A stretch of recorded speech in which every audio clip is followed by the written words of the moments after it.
And we are recording and streaming.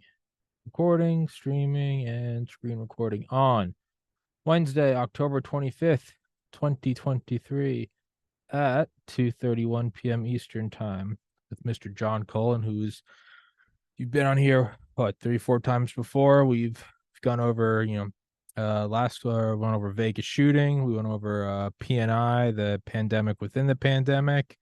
Um, we've touched on several things, but mostly those tied in together, and they're actually all kind of there is a common theme between all of these. It's just more so putting a demarcation line on different episodes. But today's is going to be one of my favorites, and it's the idea that there was a all of Earth had a near death experience back during the pandemic, and it wasn't from COVID, nor was it from PNI. It was from a bullet going by our ears in the form of an asteroid, and it's eerie. That's one of the eeriest ones, and yeah, like Krakatoa-esque in that we almost none of us know. That's what makes it all the more weird.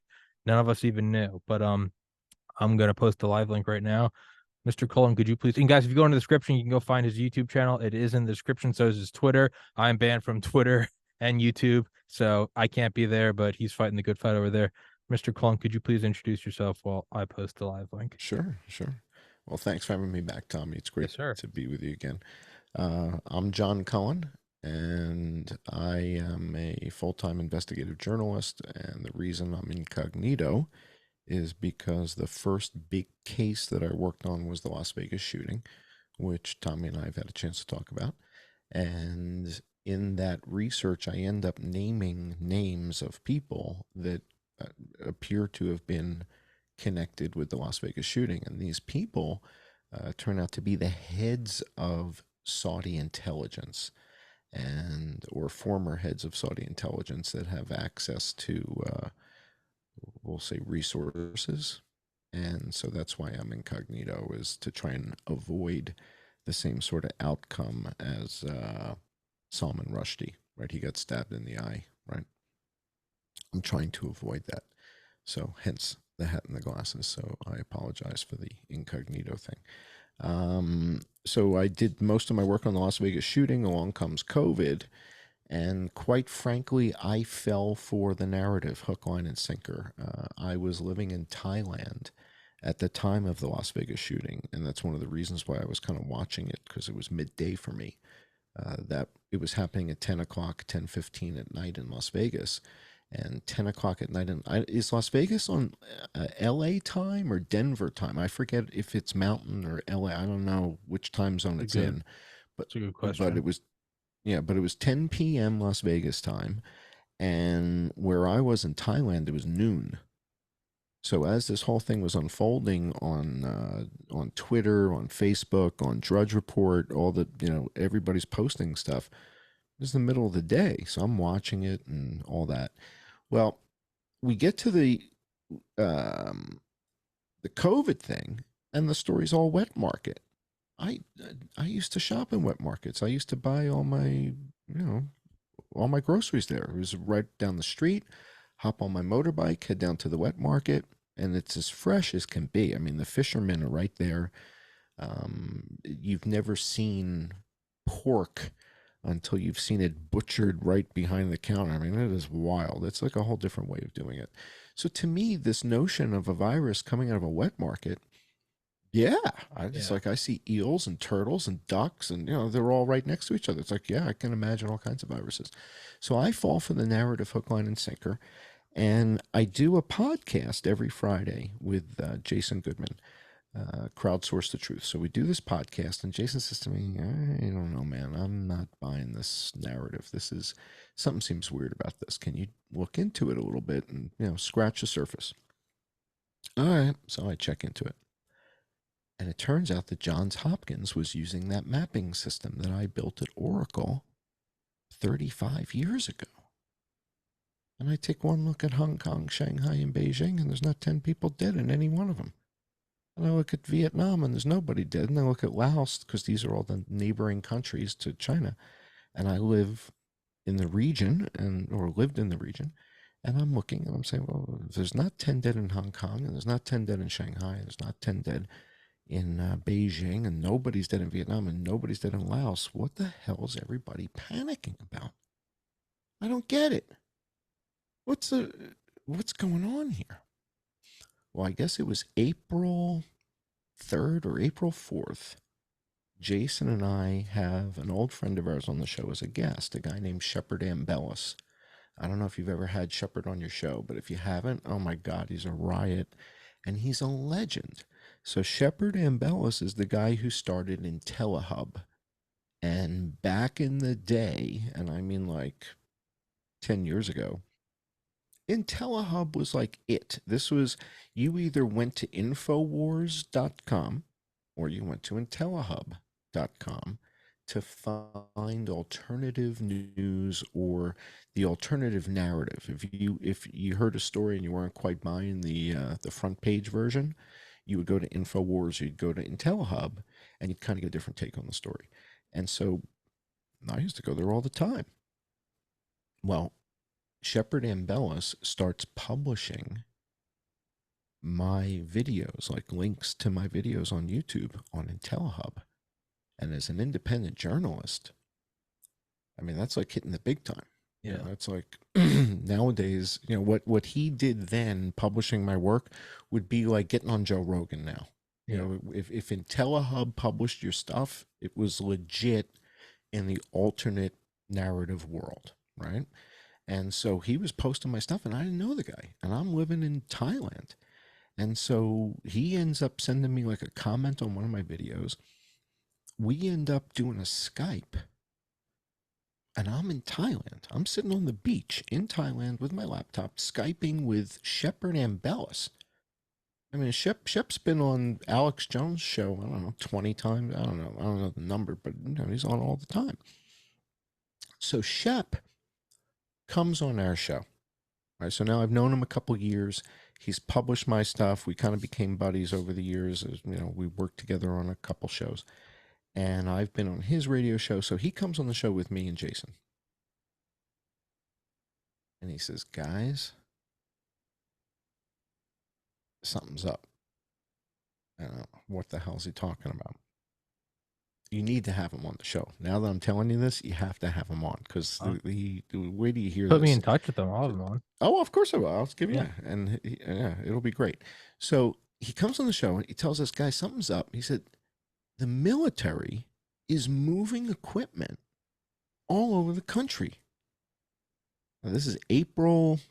I'm making a note of, just so I don't forget. April 3rd. Yeah, Shepard Ambellis. So April 3rd, he's on the show and he's telling us, guys, they're moving stuff everywhere.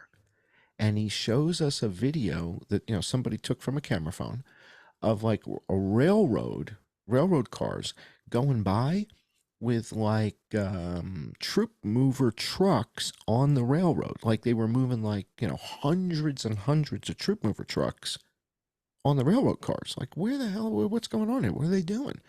And it was legit. So he shows us this and he's telling us about this legend. And the legend is the legend of the Blue Kachina or Nibiru. Now, I went to Bronx High School of Science, right? And I'm an Asperger-y kind of guy, right? I'm math, physics, Newtonian physics in particular.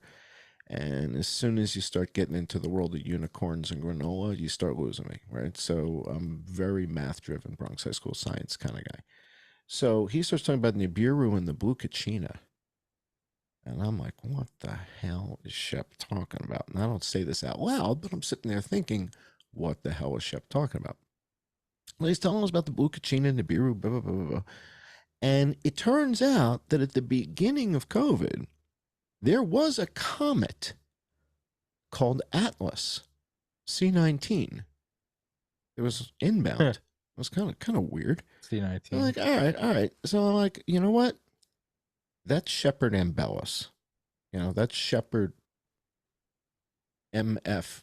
You know, he is the OG. I mean, it's him and Alex Jones. I mean, these are the two original gangsters. So I figure, you know what? After the show, Let me look into this thing. Let me poke around a little bit. So I look into this Comet Atlas. Well, guess what? The legend of the blue Kachina is the legend of a blue star. It had this blue tail or something or other. And as Comet Atlas is coming into the solar system, or our neighborhood of the solar system, it's got a blue tail, which means it has high copper content or something. And sure enough, once JPL starts to track it for a couple days, they assign it a periodicity of 4,500 years. Meaning 4,500 years ago, there was a star in the sky with a blue tail, and they called this thing the blue Kachina.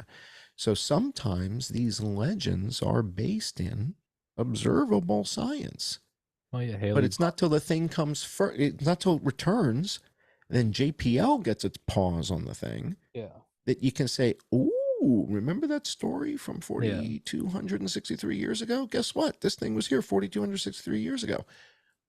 And I was kind of stunned by that, quite frankly, because I'm not used to those weird stories coming true, right? To me, that's Yeah, bizarre.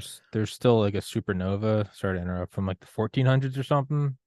That was like Yes, it was like a observed. yeah, Yes, it's like a yes. Christian sign of something, but you can like still see it exploding. But yeah, no, Yeah, the yeah, yeah, initial flash yeah. was it's like you can find it down to like the week. Yeah. So Shep comes on, tells us about Blue Kachina, the comet, the Atlas, the thing. Okay.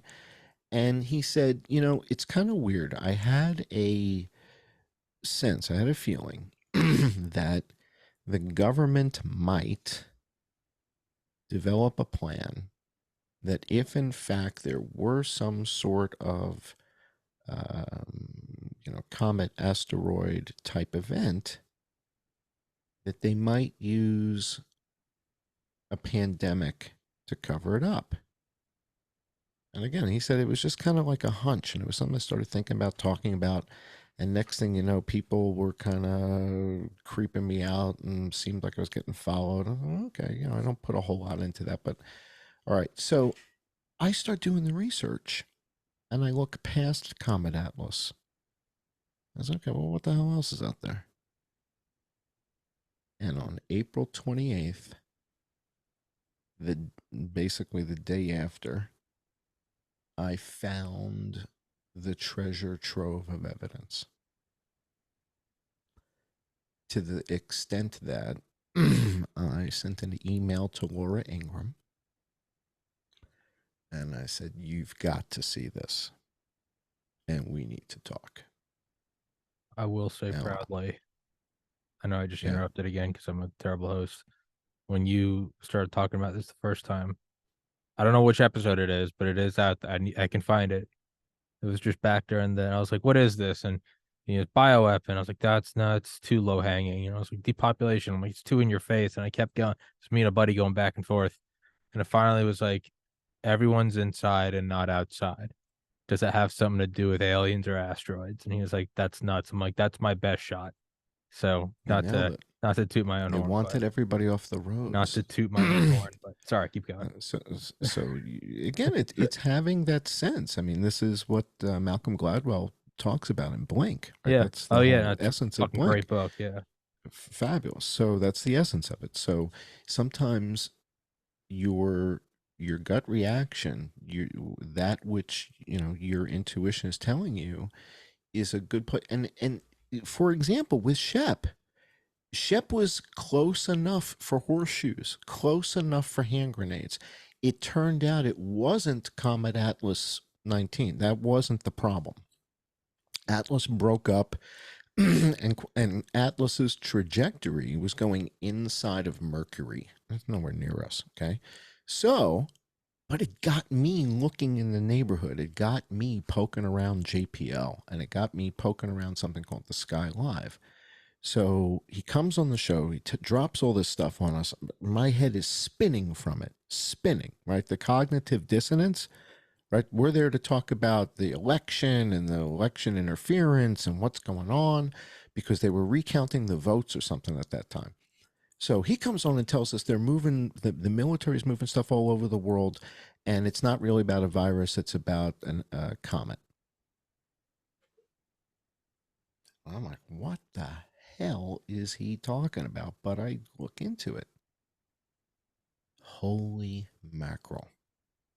I find this thing that allows you to do a 3D model of near Earth objects. And I run the model, and it's stunning.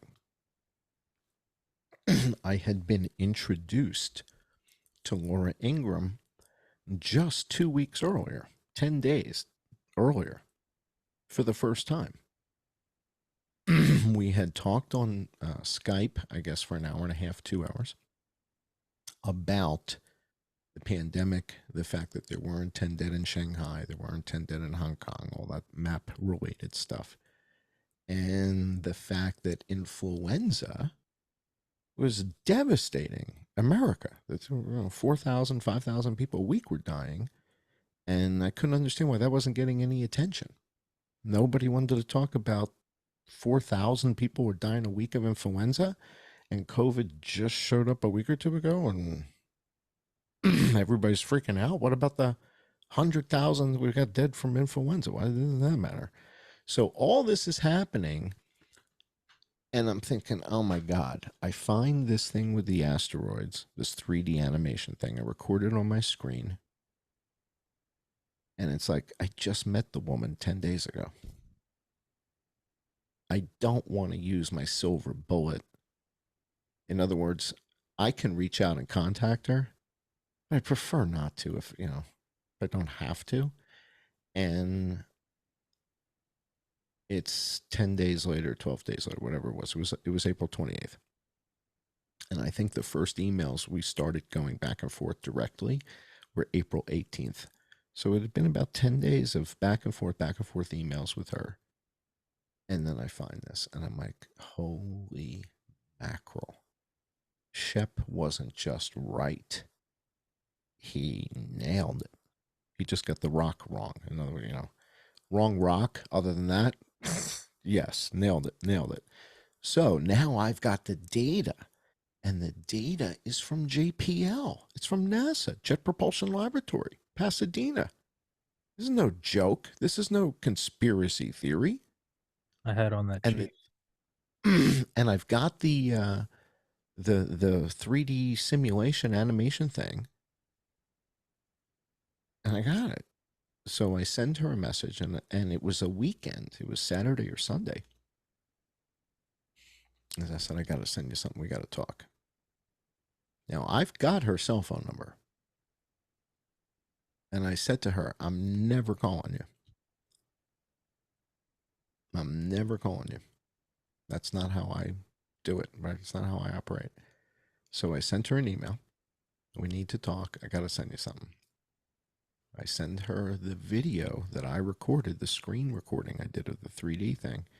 Sent it to her on WeTransfer. And I forget if it was a Saturday or a Sunday. You can look it up. It was 28th of April, 2020. So April 28th, 2020. It was early in the morning, 7 a.m., 7:30 a.m., 8 o'clock in the morning. And we get on Skype after she downloads the WeTransfer. And we watch it together. And she yells out to one of her kids. She's got, I think, 2 sons and a daughter. And she yells out to one of her kids, come over here, sit with mommy. We're going to look at asteroids with mommy's friend John. And she opens up the video, and she's stunned by what she sees. She's not expecting this at all, because she wasn't read into the program. She didn't know. So it turns out there were about 30 asteroids converging on Earth April 27th of 2020. And this is what they call an extinction level event. So we have the call April 28th, And within 24 hours, the trailer for the movie Greenland is ghosted from the internet. Now, they just released the trailer. So the trailer had just been put out. And the trailer for Greenland is pretty intense, right? I don't know if Yeah. you've seen the trailer, Yeah. but it's raining rocks. It's Yeah. raining rocks. Yeah. And they ghost it. It's gone.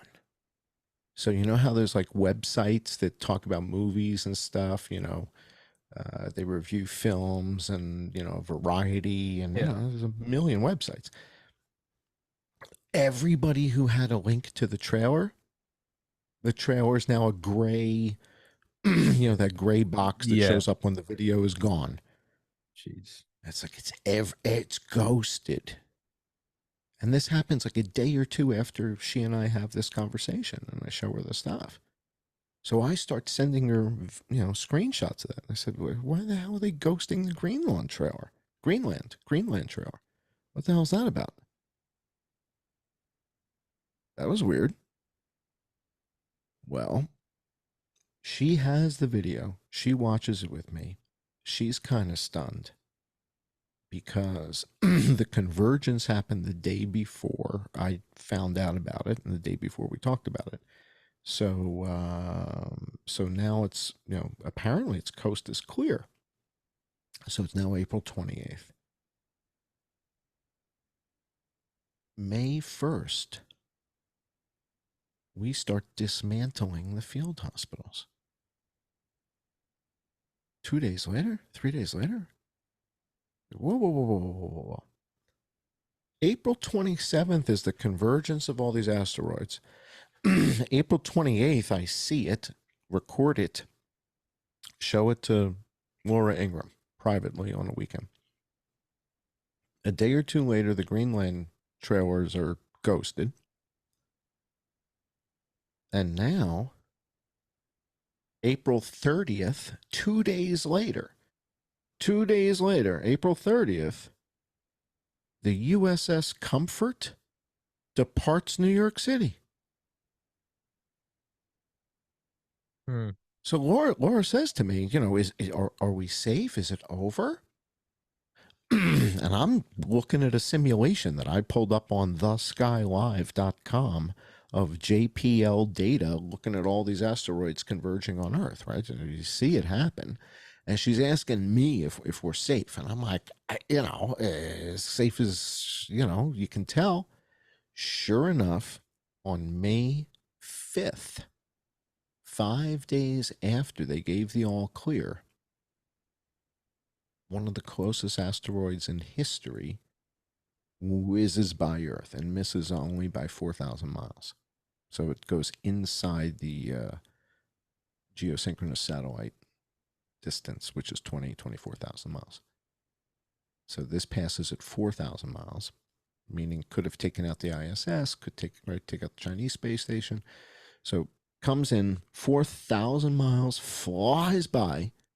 We don't see these things till they pass. You understand that, right? Mm-hmm. We don't see them as they approach. We see them as they fly by. Yeah.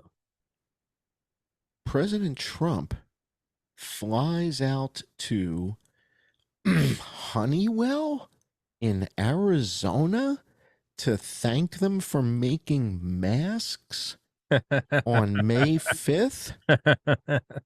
The fucking No, defense contractor. no, you want to know what they did? He Thanking him for flew the out. lasers or whatever the fuck it was. No.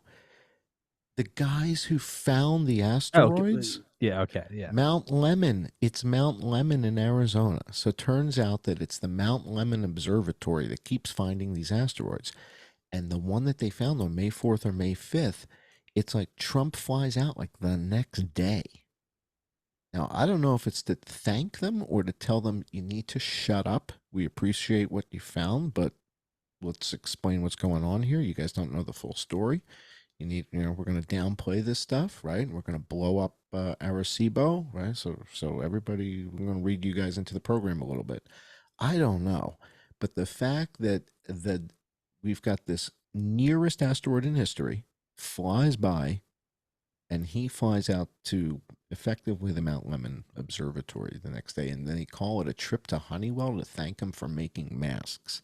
Hmm. I'm going, no, no, no. I don't think that's really what's going on here. I think he went out to talk to the guys from the observatory that are finding all these asteroids. So you guys can look that up. Mount Lemmon Observatory. Yeah, I guess it's in Tucson or something like that. And I think they called the trip a trip to visit Honeywell. But I think the purpose or the intent was really to go meet these guys who keep finding these things. So the net of it is April 27th, we had an ELE. We had what they call an extinction level event. And so the construction of these field hospitals was the largest call up of the National Guard since D Day, according to President Trump. He said this is the biggest call up of the National Guard since D Day. Now, April 30th, the USS Comfort leaves New York. It's like, but where the hell are you guys going? April 30th, the pandemic's not over. Where are you going? May 1st, the next day, 3 days after Laura Ingraham and I look at they start disassembling the field hospitals.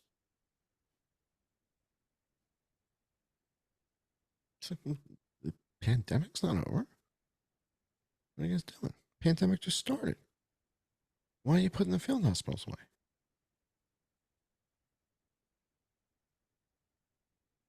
They stood for 11 days, Tommy. 11 days? The largest call up in the National Guard in 75 years. And Will Arkin, former Army intelligence, he's got a lot of great books. I've had him on here a couple times. The last chapter of his book, The Generals Have No Clothes, which is just a great book about mission creep and the sprawling military industrial whatever. Mm-hmm.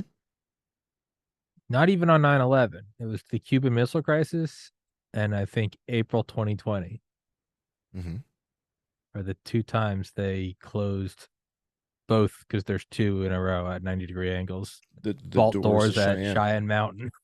Yeah. Not 9/11. Yeah. Not 9/11. But Yeah. April 2020. April 20th. So April 20th was the date that they wanted the field hospitals ready. The incoming convergence event was April 27th of 2020. But what happened on March 28th of 2020, which turns out was like a week before Shep came on the show. So when Shep came on the show and starts dropping these bombs on us about the comets and the Biru and all this stuff and the asteroid, whatever. First of all, we were talking about comets. We were talking about Atlas. We hadn't gotten to the asteroid part yet, right? That was only because I dug in and looked at the stuff, finding it at JPL. Turns out, March 28th, a week prior, he was on our show April 3rd, April 4th, something like that. March 28th of 2020, an asteroid's already hit. An asteroid turns into a meteor. That's what happens when they enter the atmosphere. And impacts in Akure, Nigeria. Akure, Akure, Nigeria. Happens at 1 o'clock in the morning. Creates a meteor crater as big as anything we've seen in 10,000 years. Nobody reports on it. Not National Geographic, not CNN, science.com, space.com, and the B612 organization, the guys who talk about NEOs. Silent. What was that date again? What? March 28th, 2020, Akure, Nigeria, meteor crater. That's your search. So if you guys want to do an image search, just put in March 28th, 2020, Akure, Akure, Nigeria, meteor crater. and you'll see the pictures, you'll see the story. There's videos taken by locals with their cell phones the next morning. So basically, 6 o'clock in the morning, the next day, word gets out in the village of what happened. Some people were waking up at nighttime from the impact explosion, but those that weren't, it turns into quite the scene. And now everybody is at the crater. So I end up going to Meteor Crater, Barringer Crater, with Jason. We were going to Las Vegas on the anniversary of each one of the Las Vegas shootings. So we were out there, I guess, twice in a row.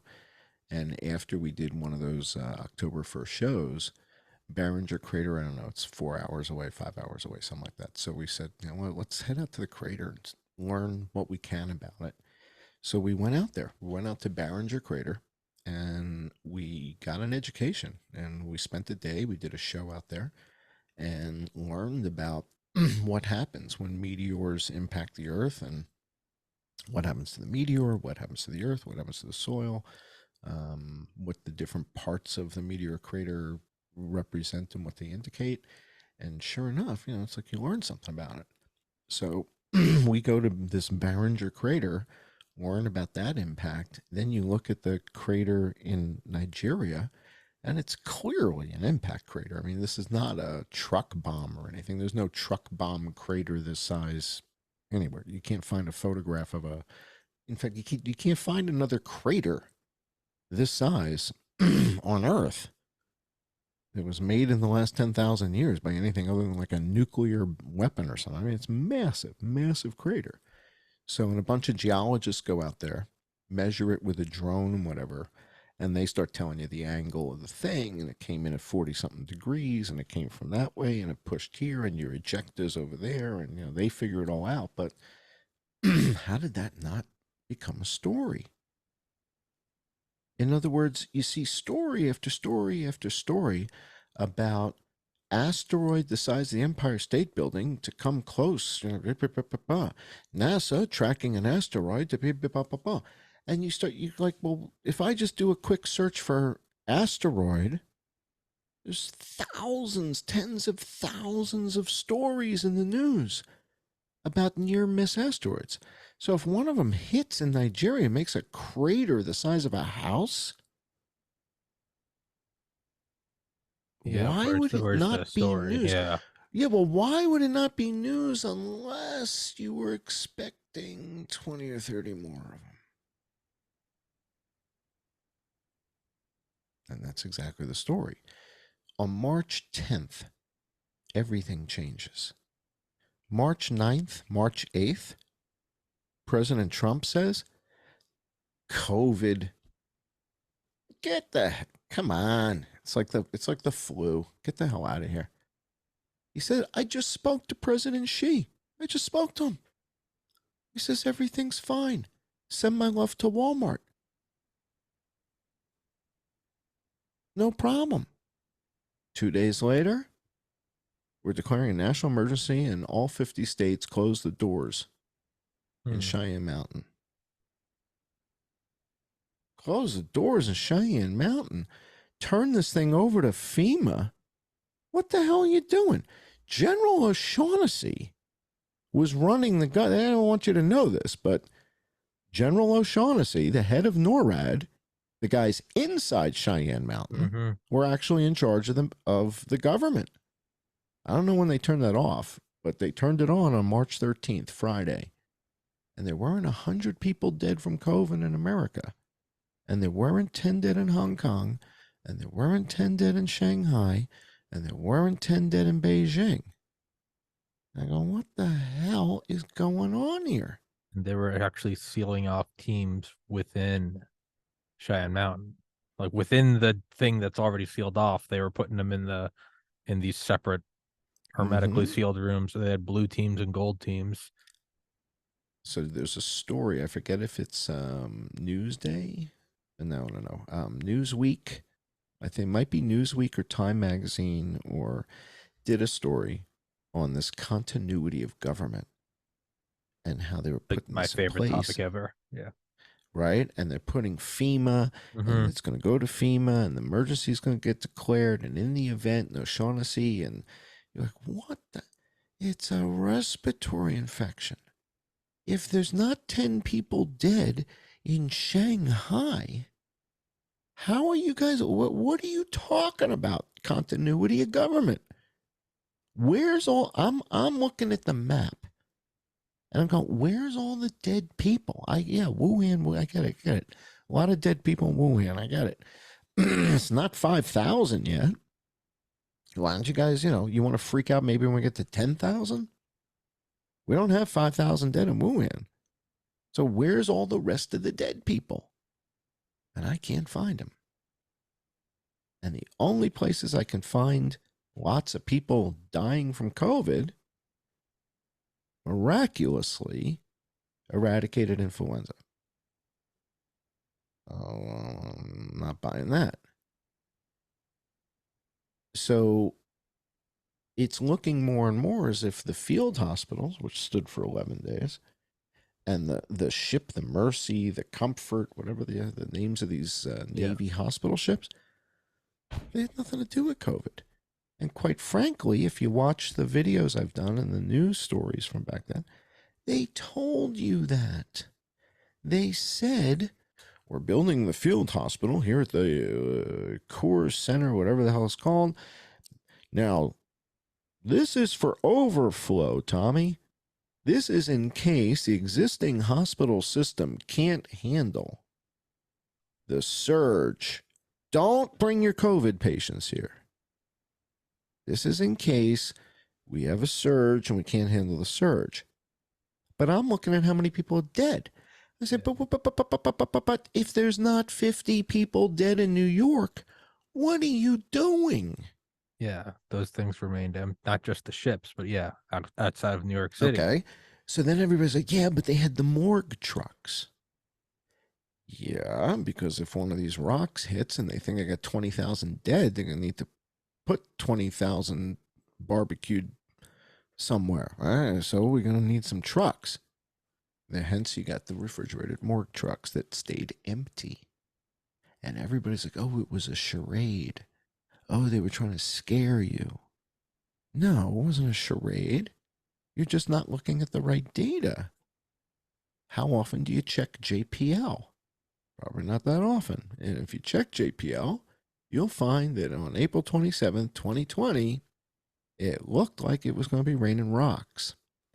So that takes us to sort of the final part of the story, which is once you start poking around JPL a bit and you start sorting the database, there's a sore thumb that sticks out. There's something that's unlike all the other rocks, and that's Apophis 99942.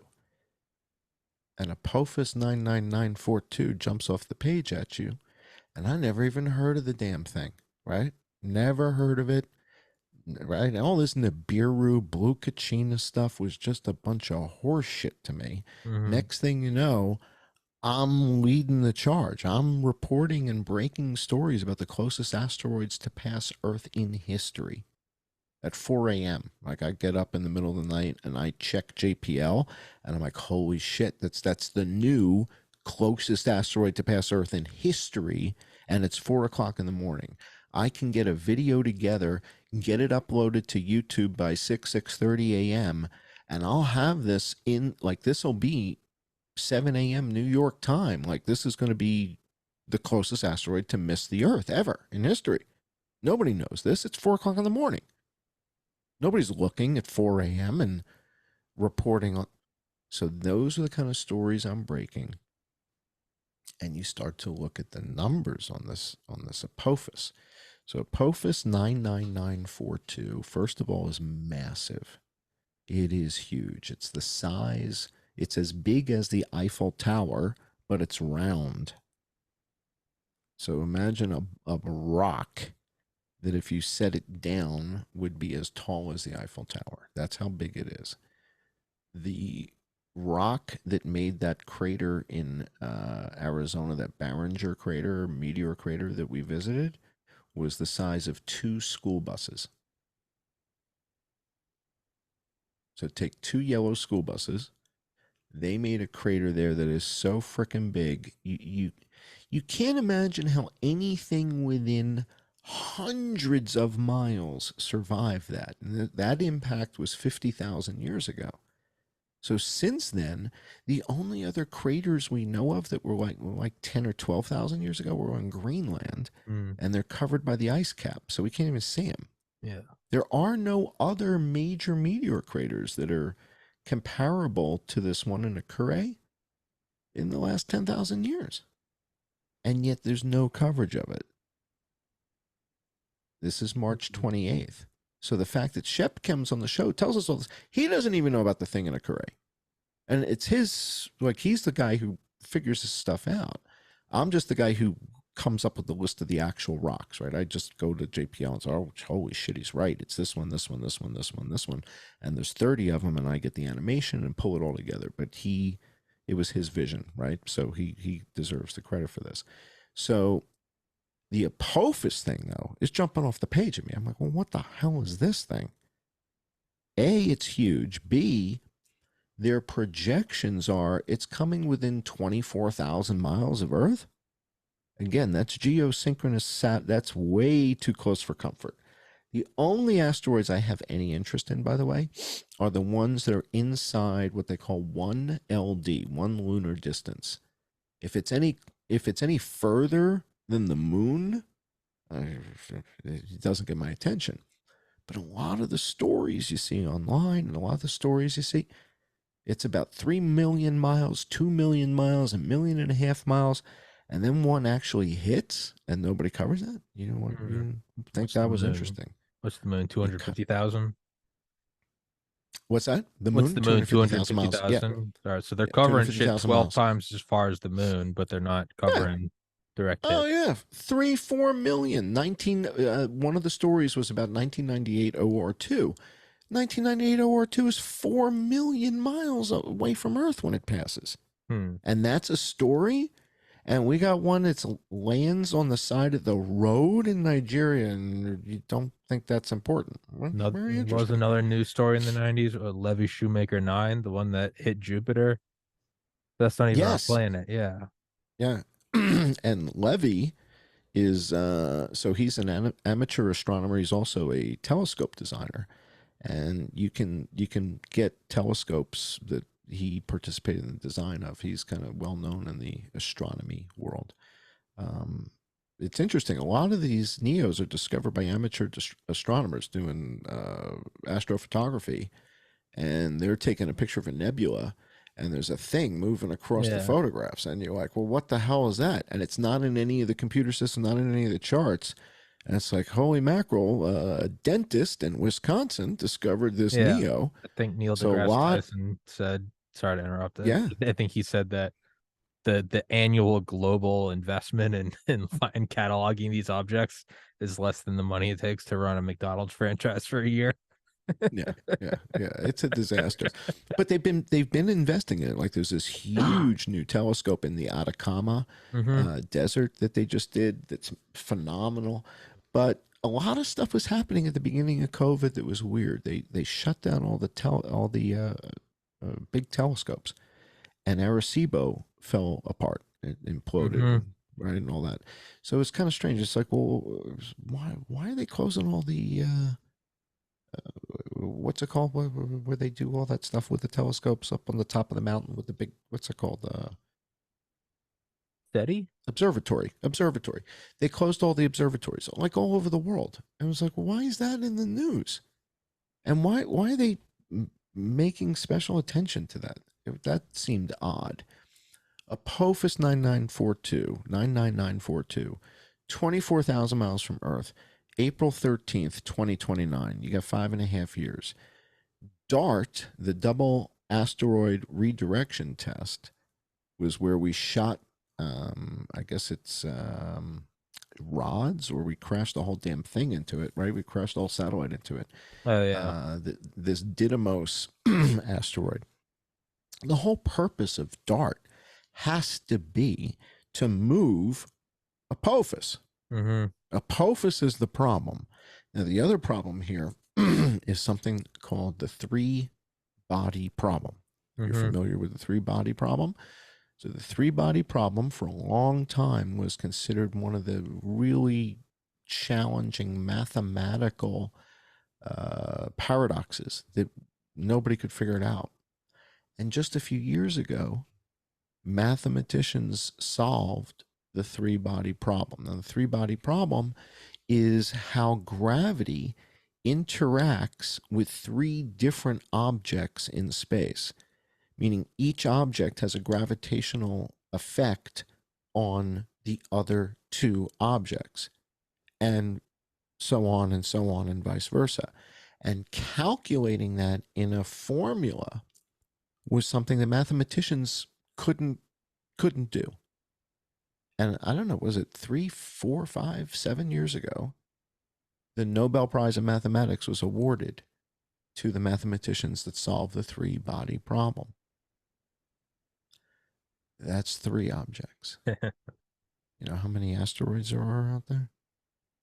Every object has a gravitational impact on every other Yeah. object. Yeah. So when NASA tells you such and such 2020 OR7 will be flying by Earth and we estimated it'll be 48,000 miles, and then it flies by and they say, well, it turns out it was A bit closer. 200 and 200. No, they're off. The point is when they give you an estimate, they're Well, it's an off estimate. Yeah. by No, it's but they're off by 400%. Like they'll tell you, well, it looks like it's going to pass 25,000 miles, and it was 250,000 miles away.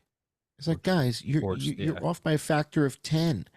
You suck at this. Therefore, I have zero confidence in your 24,000-mile prediction on Apophis because I actually watch. I watch your predictions. And then I check your predictions, and you're terrible at it. And I understand why you're terrible at it, because the three body problem was just solved, and you're dealing with tens of thousands, if not hundreds of thousands, of asteroids. So as this asteroid comes in, its trajectory varies, right? Right? It's like a curveball, it's like a knuckleball, because every object it passes has a slight Mm-hmm. impact on its incoming pathway. And they don't even know all the asteroids. So their projection of 24,000 and all the stuff you read about, we're perfectly safe, nothing's going to happen. This is why things like the Las Vegas shooting, the cover up of the field hospitals, the cover up of the second virus, it's that the government isn't going to tell you the truth. Of course not. Government isn't going to tell Laura Ingraham the truth. She was devastated. She thought she got close to Trump. She thought she'd get a text message at least, get your ass underground. She didn't, and she was devastated by it. So you will not be told. No. They are going to lie to your face. They're going to lie to your face about the Las Vegas shooting, to all those victims. They lied right to them, and they're covering up who did it. Then we have this pandemic that killed 1.2 million people, right? I've developed relationships and friendships with people whose spouses passed away who didn't even have COVID, but were treated improperly through this thing. So the government's lies are the thing that drives me crazy. And the fact that they keep doing it and we don't put a stop to it is the problem. And so then you get to an event like an Apophis, they have no credibility with me whatsoever. So then you think about movies like Don't Look Up. Where the hell did that come from? Don't Look Up. Holy mackerel. Meryl Streep? Meryl Streep? Wow. Leonardo DiCaprio too? And Jonah Hill? And Jennifer Lawrence? Wow. That's like an Academy Award class. Wow. Meryl Streep and Leonardo DiCaprio and Jonah Hill and Jennifer Lawrence. It's surprised they couldn't get George Clooney. And what was that movie about? Don't Look Up. So they ridicule it. And the funny thing is that Jonah Hill thinks the movie was really a metaphor for climate change. It's like, no, asshole. The movie was to pre-bunk this conversation. So that people are like, oh, yeah, it was on the television. Yeah. No, this is what happened. And the data is at JPL. You can go to JPL, look up NEOs, near Earth objects, and just sort by distance from the Earth, or sort by date and look at February, March, and April of 2020. And look at how many have a lunar distance of less than 1, meaning they were between us and the moon. And it turns out April 27th was this convergence event. And you guys can see more about that on my YouTube channel. There's a video called Was Don't Look Up Real? And that's where you'll see the footage. You'll see the animation. You'll see all that kind of stuff. So I think Apophis is a big problem. I really do. I really do. I think, this is this is the paradox. Civilizations don't make it off the planets for this reason. That's why there's very little space travel, because the time it takes a civilization to learn how to modulate gravity takes time. And we haven't figured out. We can modulate, right? We got amplitude modulation. We got frequency modulation. We know how to do it with radio waves. We don't know how to do it with gravity waves. We don't know how to modulate gravity yet. Once we can modulate gravity, like we can with FM, AM, with radio waves, then we'll be able to do all that magic stuff. Right now, we're just one step above hot air balloons, man.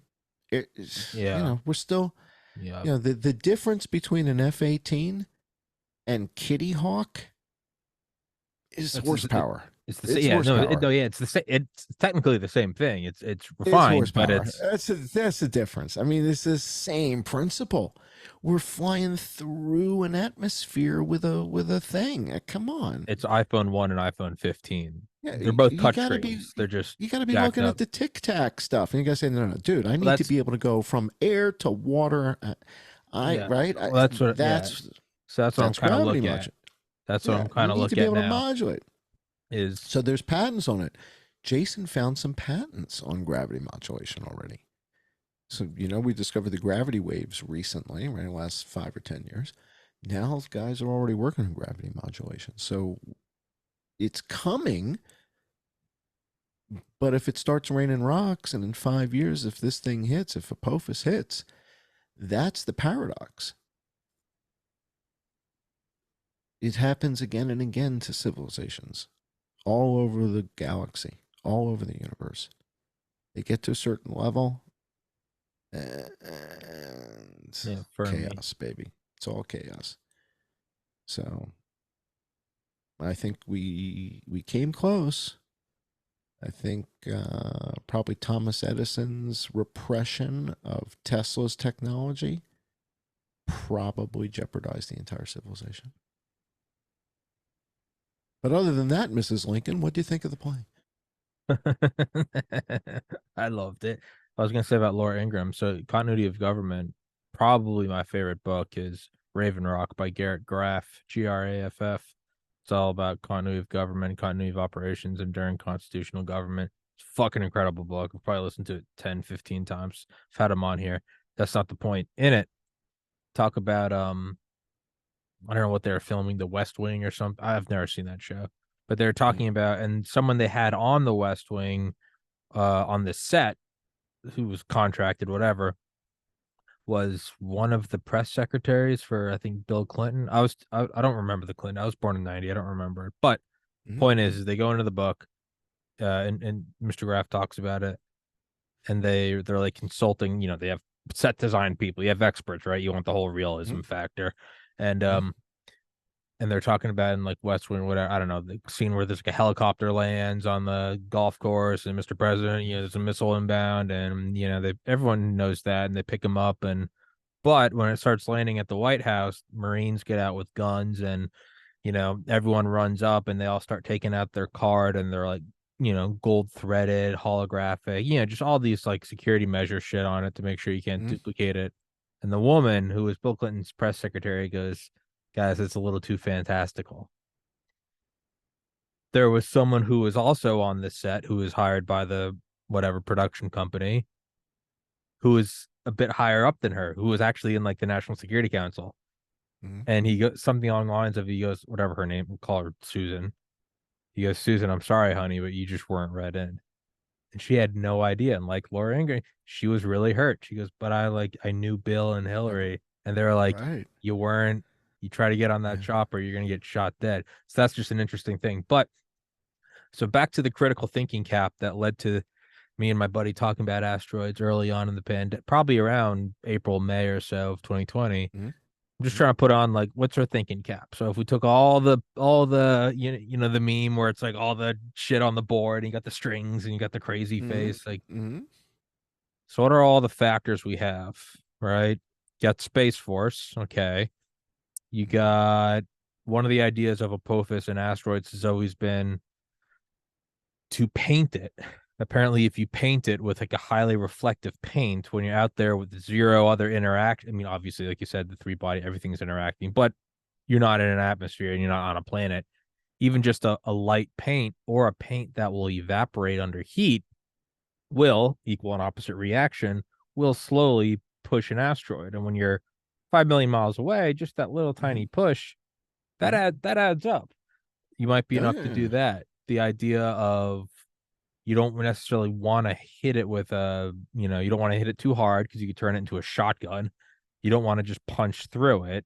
You want to hit it at an angle with either a kinetic object or you want to paint it. Mm-hmm. Mm-hmm. Or, it's another thing that's always floated out there, shoot dust in front of the sun to stop global warming. Well, why do you have to do that? Why couldn't you maybe shoot dust in the path of the asteroid back to Mm-hmm. kind of, solar energy hitting it? And then pull into, so what, how do we cover military movements of shit like a pandemic? Man, what better way to make people not think twice about, entire aircraft carriers moving than Ukraine, Israel, Hamas, Taiwan. You got the guise Mm-hmm. of a world war, right? And that's how all the world's powers could. And I'm just spitballing everything right now. And then, yeah, lastly, I mean, if you got to pull out some, you don't want to, but if you have to pull out that DARPA Area 51 bullshit, if all else fails, well, we're just putting those little pieces out there. Maybe Mm-hmm. just in case. We want to we think we can maybe fix it. But just in case, we got to start seeding out. Oh, look at that. That's a tic tac. Maybe it's a UFO. Maybe there is tractor beams. They're all just, I'm just looking at all the pieces floating around, and not everything is a conspiracy. But Mm-hmm. because I do subscribe to your idea about the asteroids and the pandemic, what would be? Because you're right, it is only 5.5 years away. These are all Well, things that, they kind you of look like covers. look at the field hospitals. Yeah, Most people don't realize that there were field hospitals in every major city, I and didn't. that I they think I just stood thought it for was New York. right. But they were everywhere. There was St. Louis, Cincinnati, Cleveland, Columbus. I mean, everywhere. Hmm. They built them everywhere, and they stood for 11 days. It's like that doesn't correlate with a 3-year long pandemic. So when you start to look at this from that perspective, and you realize that on March the 10th, President Trump was shown this 3D simulation type thing and said, sir, we got 30 incoming. And looks like April 25th, 26th, 27th doesn't look good. They come up with a target date of April 20th. They start building the field hospitals. This is on March 13th. And on March 28th, 2 weeks later, Sir, I think you need to see this, sir. We had our first impact. I mean, it's panic striking stuff, you know? Sir, we had one impact last night in Nigeria, sir. It appears we have first impact. Hmm. I mean, he's crapping his pants. It's March 28th. They're projecting April 20th. The hospitals aren't ready. And so, what we learned from the Select Committee on COVID and Brad Wenstrup is that the CIA needed to talk to Tony. The CIA wanted to talk to Fauci. Now, I think there were two series of meetings. The first series of meetings was Tony, what did you do? Yeah. And we Fuck got his to cover it PNI. up. The second series of meetings was Tony. Tony, you lucky motherfucker. We need your help. Right, You lucky exactly. We need your motherfucker. help. Exactly. We need you to keep everybody's attention on this virus, Yeah. whether it's Wuhan, the virus, wash your Whatever. hands, social distance, wash your hands again. We need you to keep everybody's attention. We're going to put you on every morning show. We're going Yeah. to put you on every Sunday. It's got to be virus, virus, virus, virus, virus. Capiche? We're going to be busy over here with Operation Warp Speed. Warp Speed. Star Okay? Trek shit. What the fuck's that got to do with a vaccine? Warp Speed means we got to have field hospitals ready by April 20th. Because on March 28th, they're looking at a curé in the White House and they're going, Trump thought this was nonsense. He's like, get the asteroids. Come on. Come on. And on March 28th, it hits. And they don't know if there's going to be 4 more that day, 4 more that week, 4 more that month. They don't know what. Because we don't even see them coming most of the time. The fact that we even knew any of these were coming was kind of remarkable. And then 3 days later, they put everything away. You guys don't find that coincidental? Come on. That had nothing to do with COVID. And the fact that the government will lie right to your face means whatever they tell you about Apophis can't be trusted. Can't be trusted. Oh yeah. Because this just happened. We have the evidence that it happened. We have it at JPL and NASA. It's not a theory.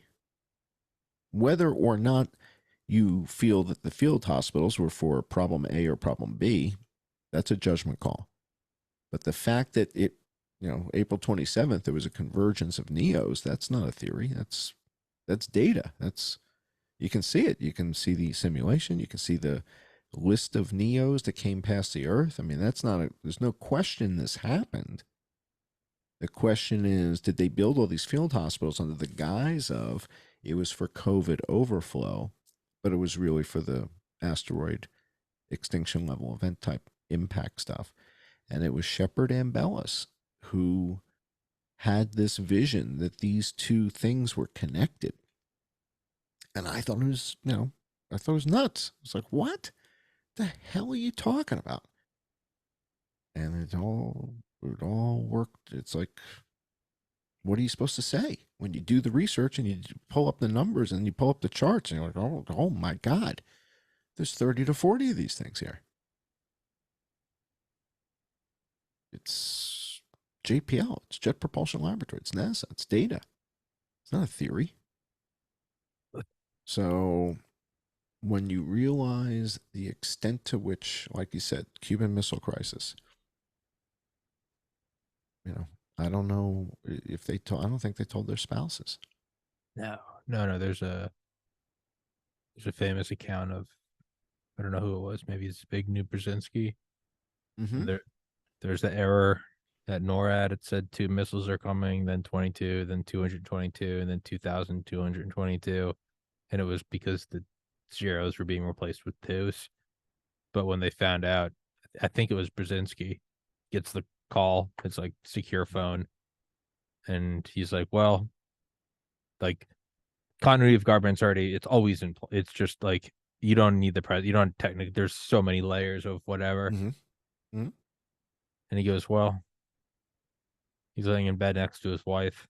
His kids are asleep in the next room. And he goes, "Why? I'm not going to wake any of them. Why? They're in DC. You're fucking dead." And he goes, "I'm just gonna." He just laid there, and that turns out to be nothing. But yeah, no, they're not going to tell you anything. They didn't tell their wives. Yeah, That's it. Eisenhower brought his secretary. She had one of the cards for evacuation. His wife did not. Curtis LeMay, air secretary or head of Strategic Air Command. He didn't. He told his kids and his wife that they would not be evacuated, and that he wouldn't even give them a heads up because it might compromise national security. It's ruthless, man. It's Yeah, ruthless. it is. But the point is if they're not telling them, they're not telling you and Well, me. that's sort of the essence, quite frankly, of a big portion of my work Hmm. is I want people to understand the extent to which Yeah, they're being lied to by their own government, and they're funding those lies with their tax dollars. yeah, So, in other words, it's my income, right? So I yeah, pay taxes so that the government can develop these stories and these lies to tell me, right, about Stephen Paddock at the Las Vegas shooting, and yeah, about COVID, the virus from Wuhan, right, and about field hospitals, just in case we have an overrun. So once you start to see this repeated pattern of them just absolutely not telling the public the truth, when you're faced with future challenges like Apophis, I want people to use first principles. Do your own research. You look up what rarity means at JPL. You look up three body objects with a three body problem. Dig into this.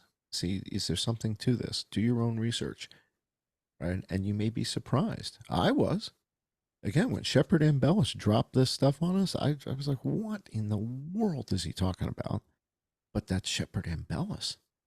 I gotta look. And that, I mean, knowing this for many people changes everything. I mean, this changes the world. It changes their lives. It changes their perceptions of good, bad, evil, who the government is, what the government is, when you start to realize the extent of these cover ups.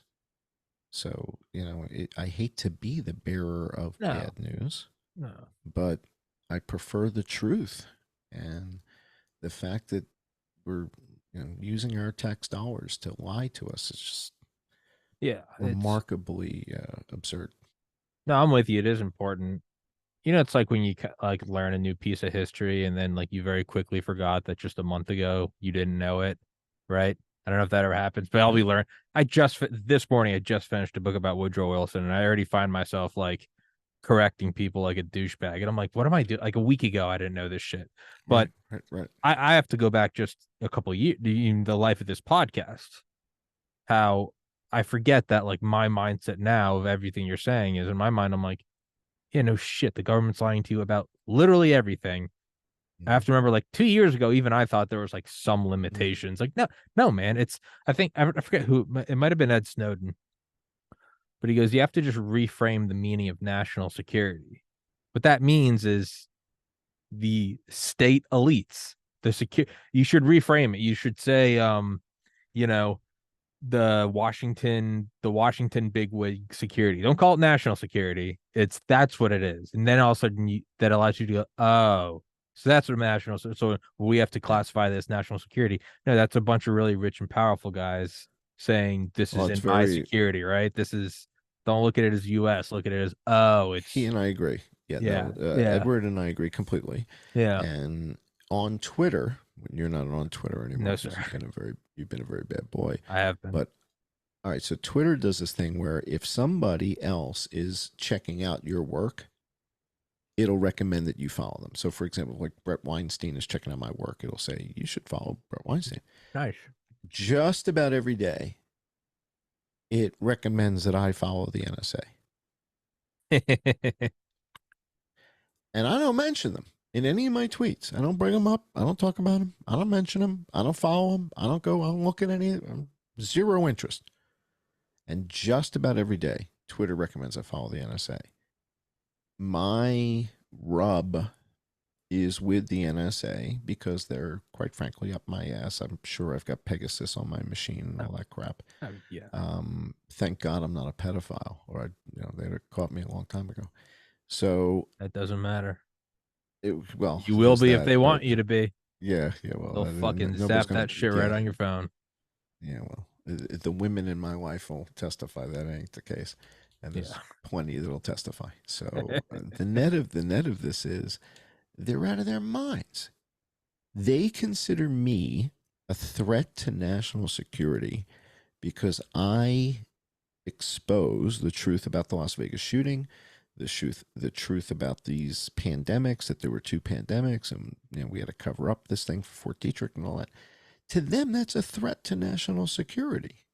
Well, define national security the way Right. Snowden does, and you are. That's it. So this It's is just, why Edward and I are in yeah, complete agreement. Yet that's not one of the national things security. National I security find is, it odd, though. yeah. I'll say I find it odd that he hasn't acknowledged any of my work. The fact that the Las Vegas shooting, that he hasn't acknowledged that. He hasn't acknowledged any of the stuff with Beijing, Shanghai, the Mm, maps. yeah. I find that weird because as a software guy, and he's a software guy, Mm-hmm. it's a little odd that he Mm, hasn't acknowledged it. So, in fact, one of the things I was going to mention to you that's kind of funny when every time I do your show, or frequently when I've done your show, you just had Peter McCullough on, or Pierre Corey's on, an hour later, whatever. A lot of the big people who have done great work around the whole COVID thing don't know that the number one comorbidity was influenza and pneumonia. mm, Don't know that 4,000 people were dying a week in January and February. mm, And the way I know that is because they don't talk about Zofluza, Relenza, oseltamivir. They don't talk about the antivirals that would have treated the number one comorbidity because they weren't aware of it because it wasn't in the PCR test. mm-hmm. So the biggest names got fooled.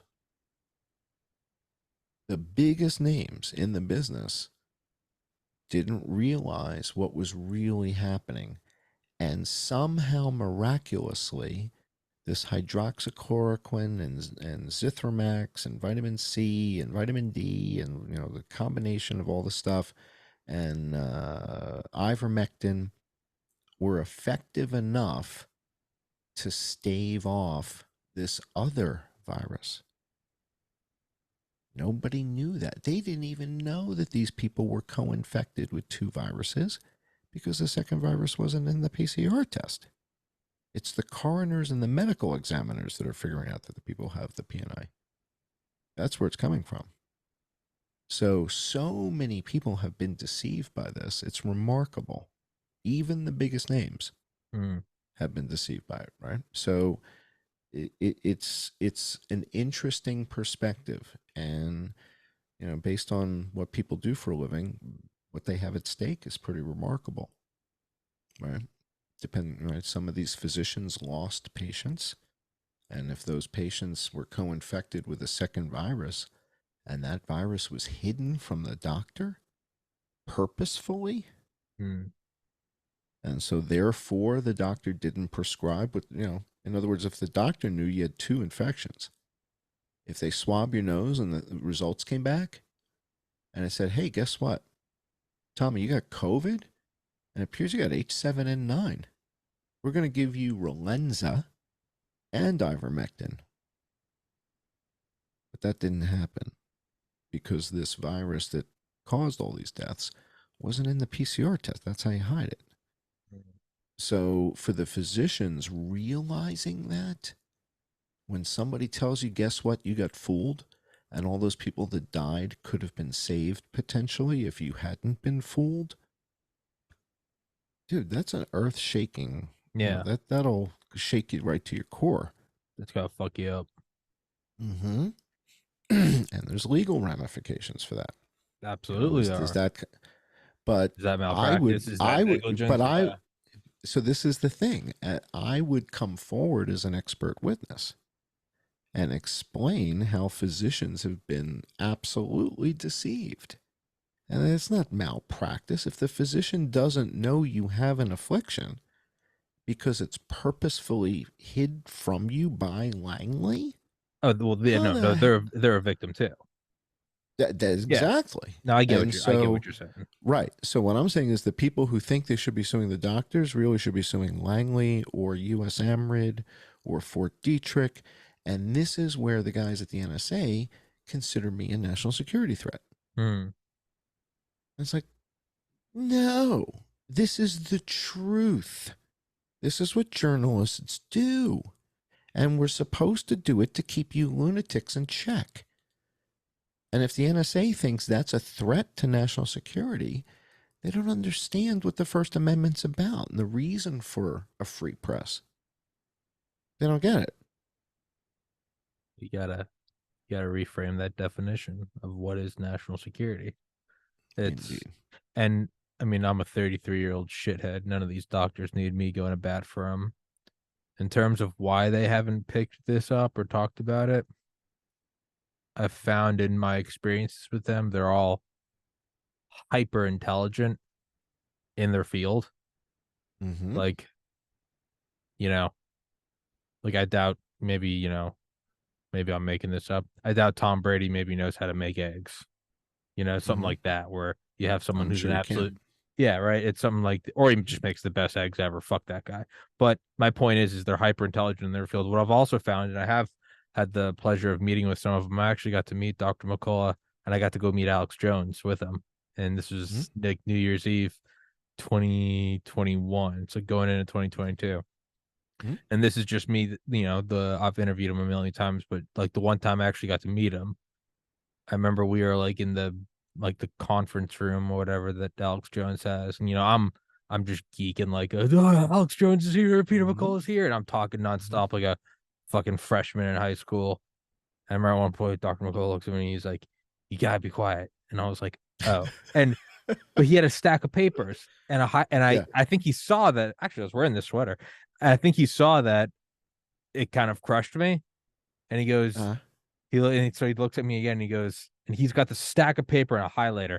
And he yeah. goes, there's an electron microscope on me and anyone speaking out. I have to make sure that there's not a period out of place or a number that's wrong.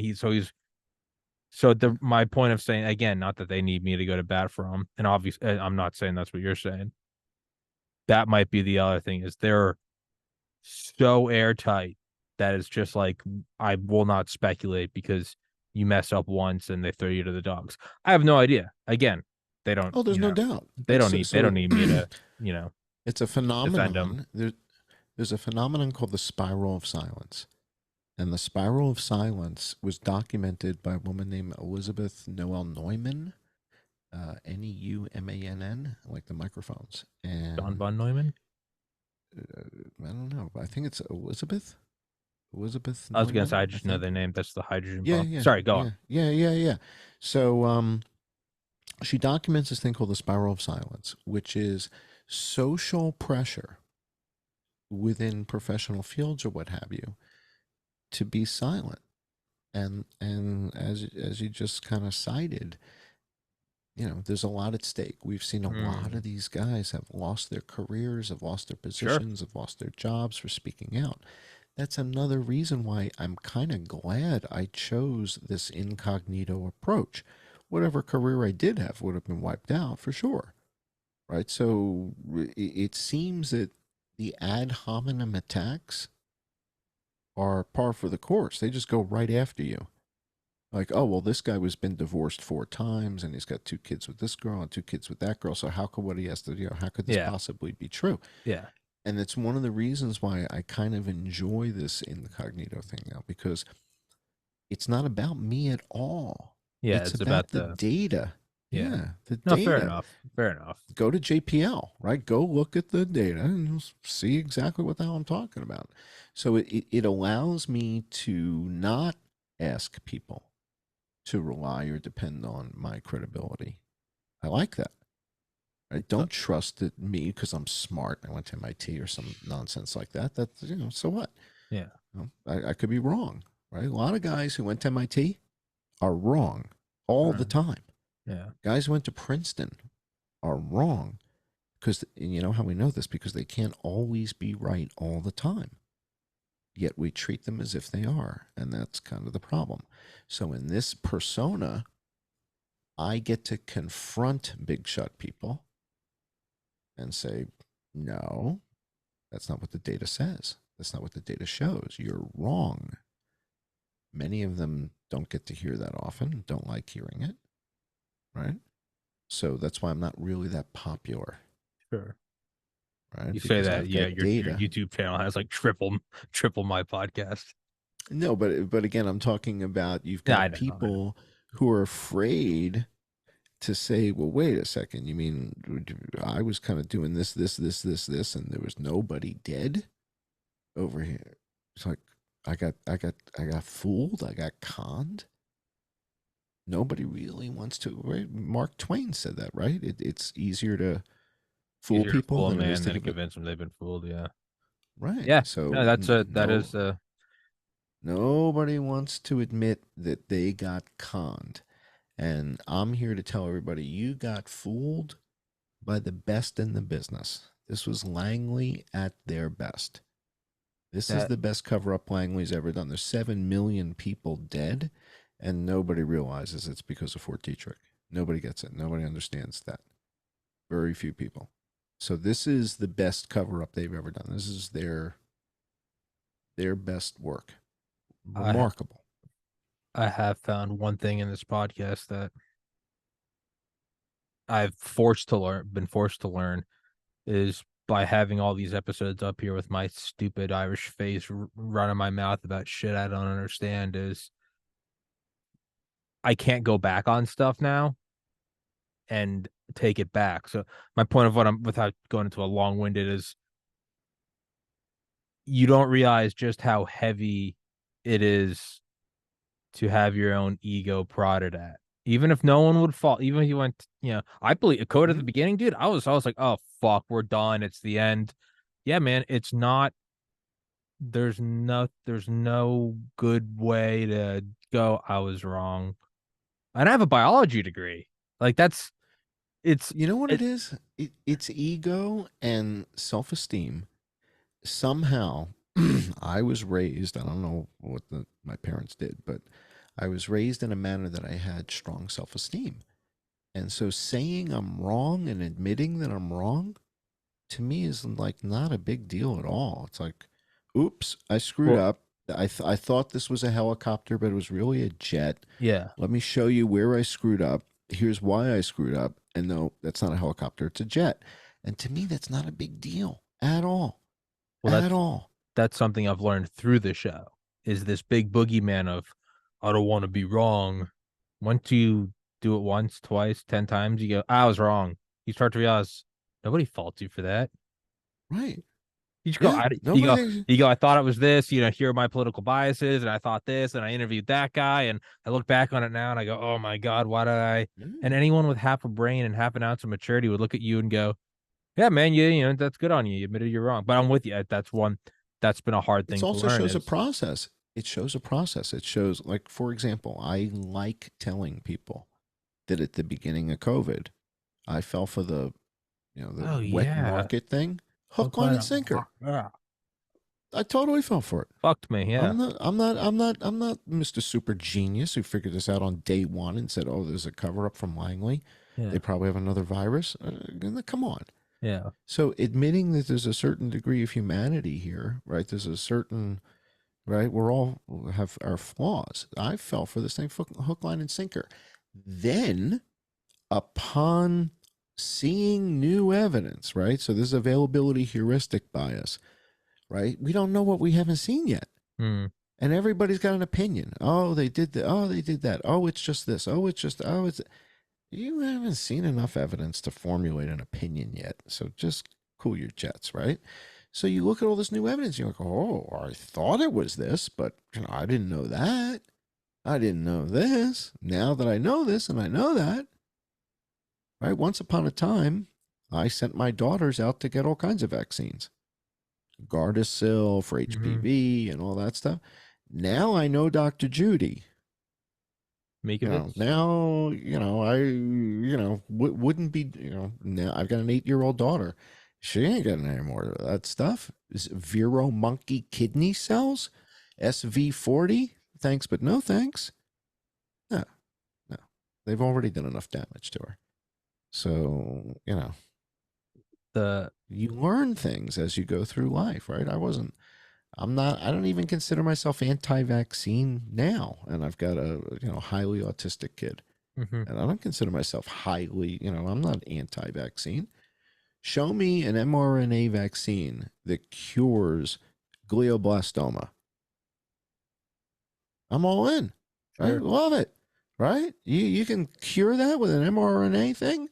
Rock and roll. You want to Yeah. use that technology for a respiratory virus? Get the hell away from me. Yeah. What are you, out of your minds? No.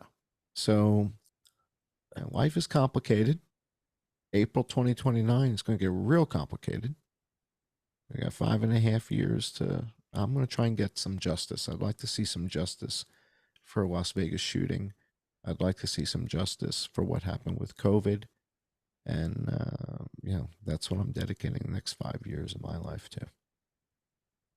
I was gonna say lastly, then we gotta wrap it up. I have another show in 2 minutes. Is when you start to ease yourself into being open to admitting you're wrong, and it doesn't, and every subsequent one's easier than the last, and it doesn't hurt your ego anymore. You just start to look at it as just a math problem. You're like, yeah, no, I fucked that up, and you erase it and go to the next one. When other people see that, I know when I see it in people, it also makes me give them a lot more weight when we are postulating wild shit about, like, how does this, what does it have to do with UFOs, Hamas, how is this? It's because I go, oh, that guy's not afraid to go, oh yeah, I might be wrong too. So all of a sudden Right? you find yourself a little more comfortable going, like, I'll wade out into the crazy waters of speculation with you, because if we're wrong, we're wrong. um Exactly. so I think it gives the rest of what you have to say that much more credibility. yeah, you got Uh, fucked up, man. yeah, Yeah. exactly. So Yeah. I um do it all the time. Ask my yeah. ex-wives; they'll tell you they got a list. I'm sure. There you Yeah. go. You I know, there's can't a thank you enough, Tommy, for yeah, having yeah, me on the show again. absolutely, I'm dude. really No, and grateful. Very I'm grateful. gonna send you an email. Let's schedule another one. It can be on whatever. I was gonna say, yeah, no, it's I think I can strongly say I've been wrong, and stick to my guns, because banned from iTunes, Reddit, Twitter, and YouTube. So the list keeps growing. And what I was gonna say is, I wonder if we could somehow tie Starlink into the asteroids. That's one thing that always gets me. So why is there like 10,000 fucking things all in a Well, ring? I feel like there's dual yeah. purpose. But we got to wrap this up because I got another show in a All minute. right. Yeah, man, I'll shoot you an email, and then you can cover whatever. I don't care, guys. Sounds like a plan. Please go in the description. Please go follow him on YouTube. Please go follow him on Twitter. He's fighting the good fight where I am banned. So thank you for your time, man. It's always a fucking blast. I wouldn't keep having you on here if I didn't enjoy it. Thank you, sir. Thank you, Tommy. Yes, Appreciate it. sir. Yes, sir. Thanks, Guys, everybody. please go follow Mr. Cullen.